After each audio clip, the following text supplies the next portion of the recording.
Yo, I know there's some people that believe in a simulation theory. Now, for those that don't, you could keep scrolling. But if you do, stick around. Now, they tell us that Saturn is a planet, a floating rock, a ringed gas giant that's in space. But what if it's not a planet at all, and it's actually the central processor for this whole simulation? So think of it like Saturn is functioning as the CPU of reality. Because every simulation needs three things: a power source, a clock, and a processor. And now Saturn fulfills all three of those. And across every ancient civilization, Saturn appeared as the same archetype. The architect, the lawgiver, the timekeeper, the judge. The Romans called him Saturn, but the Greeks called him Kronos. Literally the root word for chronological time. And Kronos didn't just rule time, but it created a time constraint. Because Saturn rules limitation, rules, boundaries, time. In other words, Saturn defines the parameters of the game.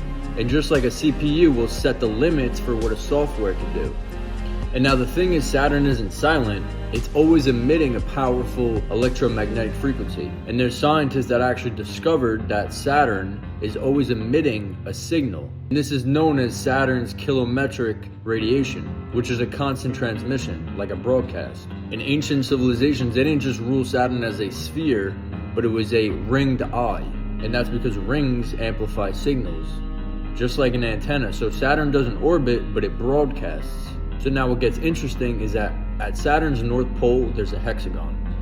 And that's not symbolism, like that's physically on Saturn. And that hexagon is the geometry of the control system. Because if you realize the hexagon is in everyday life. A computer processor is literally in the shape of a hexagon.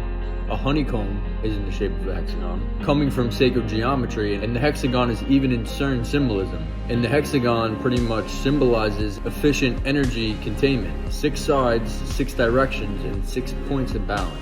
And that is why a cube unfolds into a hexagon. So in other words, the hexagon is the blueprint for the whole simulation, for our whole matrix.